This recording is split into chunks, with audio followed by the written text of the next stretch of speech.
Today on Made to Hack, I route right round, baby, right round, like a router, baby, right round, right round.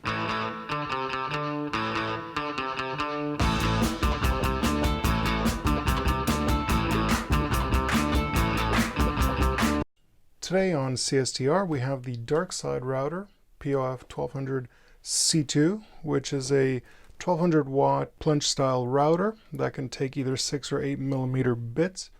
And it has a plunge depth of 55 millimeters, which is a little over 2 inches. And we'll see the accessories that it comes with, and it's got adjustable speed by the looks of it, and adjustable plunge depth. So let's get in there and see what it comes with. I believe I paid 50 euros maximum for this router.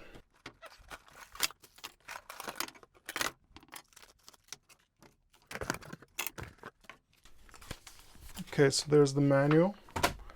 There's the actual unit itself. It's got a little bit of heft to it. I don't know, maybe 2 kilograms.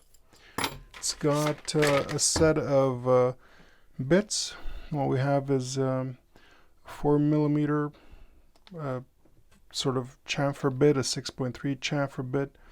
And it's got a 90-degree V chamfer, 12.7 millimeter wide. Then it's got a 12 millimeter wide channel or groove bit. It's got the 6 millimeter groove bit and a 6.3 radius, I guess, inverse chamfer. All right. This looks like it's a the dust collector for putting in your vacuum, shop vac. It's got well, the bit that you mount on the sides for, you know, like a straight line guide.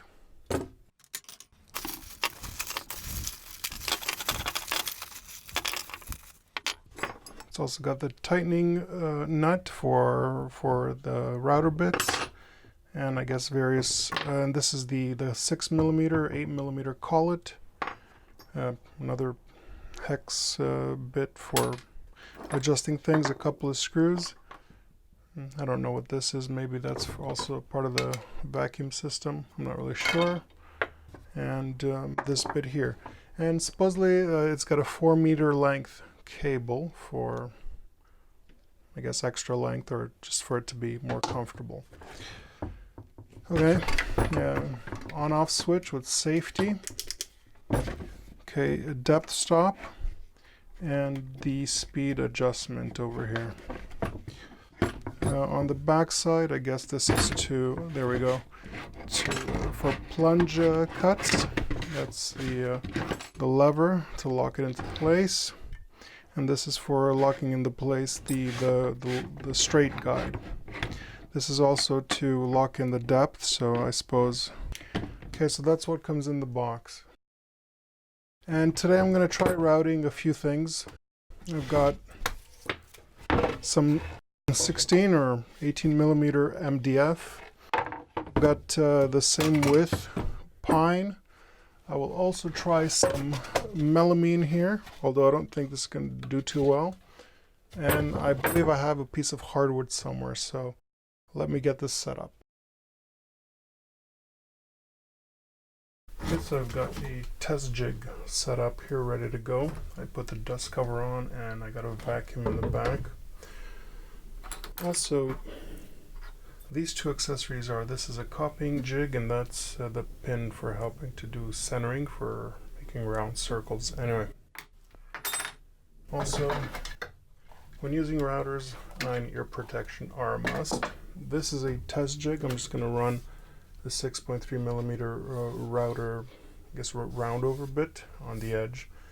This is also a test jig. This is not probably the correct way of setting something like this up. I've already set the depth and locked it in. I don't really know how to use this depth gauge yet, so I did that by just putting it and seeing the correct depth.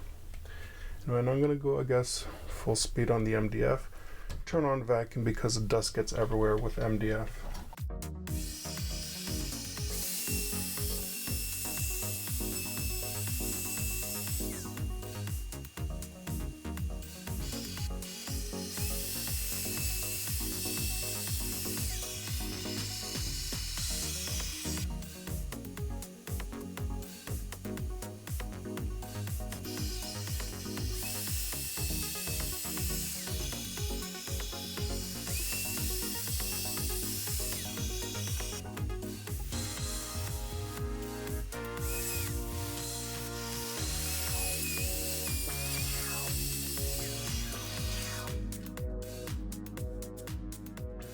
Alright, so I finally got it to work. I wasn't getting a deep enough cut. Finally managed to get it done. Now, thinking maybe I went in a little too low because it's got this edge that I don't really want. I just want it rounded over. Now, unfortunately, I don't actually have a bit that doesn't leave this edge here. They all have this sort of a lip. I guess I could try to get rid of that lip in the cut, although I don't know if I'll really manage, because then it's not very deep. So, same router bit, same approximate depth of cut. I'm trying to not put in the lip. Now I'm going to test it on melamine and see if this works. I assume the edge will break, but we'll give it a go.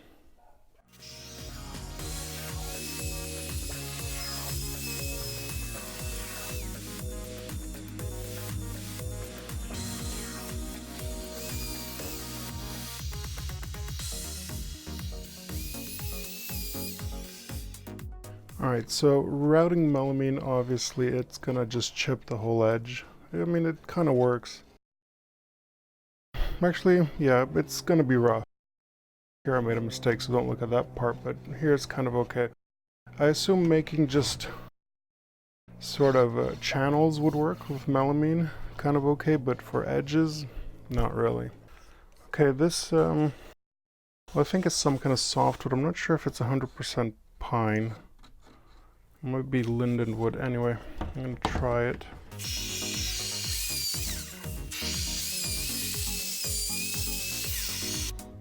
Alright, this rounds over pretty good as well. It's a bit rough, but I guess the grain bits are rough, like the end grains. I don't know if that's just the way I'm doing it, or... No, I'm going to use the same piece of scrap wood just to put in the well, the sort of the depth guide, and just kind of run a channel through here. Okay, so for this cut with the guide here, the straight guide, I'm using, I guess, a dovetail bit. Of course, I just realized you wouldn't actually be plunging this in, even though I did use the depth stop and visually measured how deep I want to go, because then it would defeat the purpose of the dovetail. It would. So I guess I'll start from the edge, already plunged, and just pull it backwards.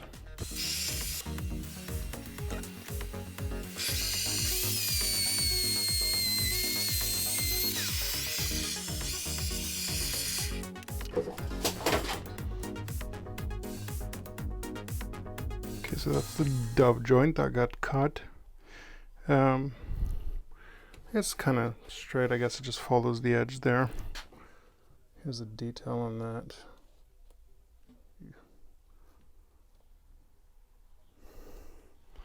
Again, not a perfect cut. I realized it was gonna go off the edge here towards the end. Yeah. Okay, what I've done now is I put in the 6mm or 1/4 inch collet with this 4mm groove bit, and also the edge guide. And you'll see in a second why I want to use this bit right now.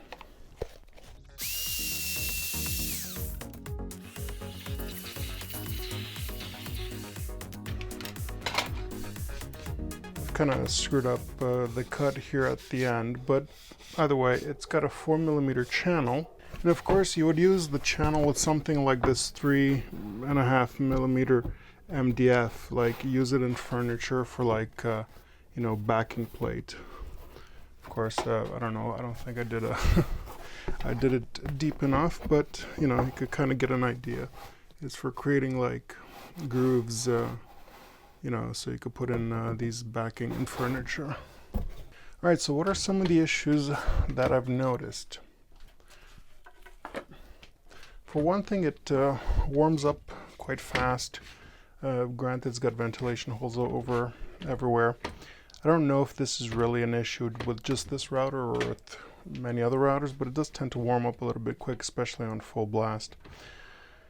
The shocks, if you will, are a bit on the rough side. What I'm thinking is maybe just throw in some a little bit of oil here and there to try to get it smoother.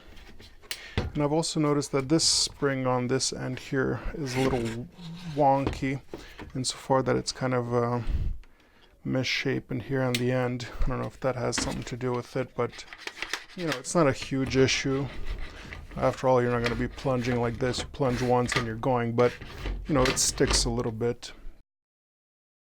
Another thing that I've noticed, this vacuuming attachment, the diameter is too small to allow one of these larger 45-degree bits. They just don't fit in.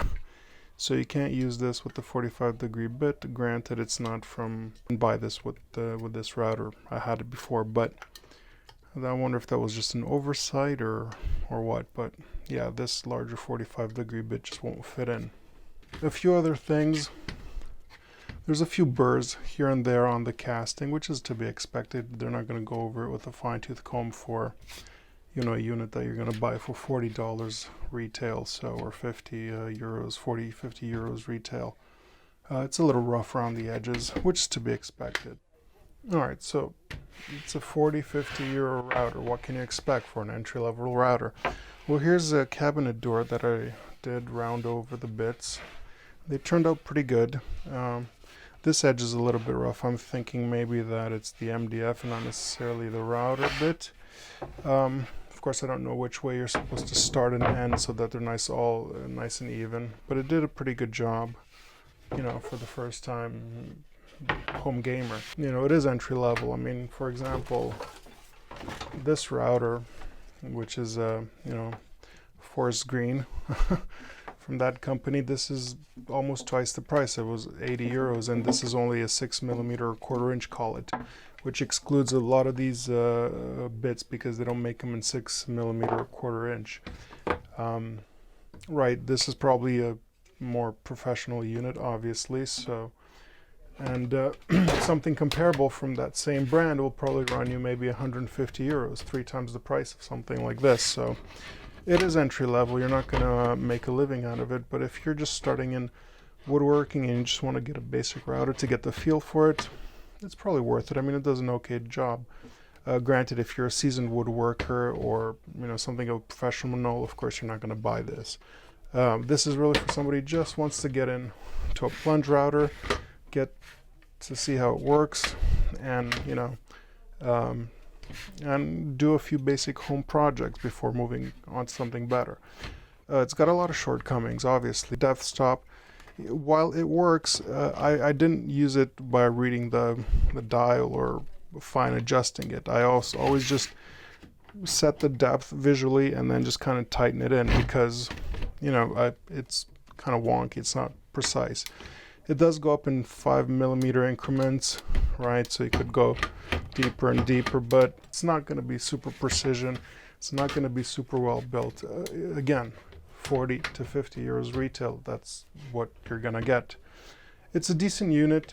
It'll do a couple of cabinet doors like I did, maybe a few projects. It's fine, but again, as long as you understand the limitations and, you know, work within them, you could probably get a few projects done. And then later on, when you're more serious into woodworking, you could start going into the, you know, forest green or baby blue brands and get yourself something a little bit better. So that's it for the Darkside POF 1200 C2 router. Thanks for watching. Hey, thanks for watching, and don't forget to subscribe to this channel. Also, make sure to turn on notifications to receive updates whenever I post a new video. If you like what you saw, hit that like button as well.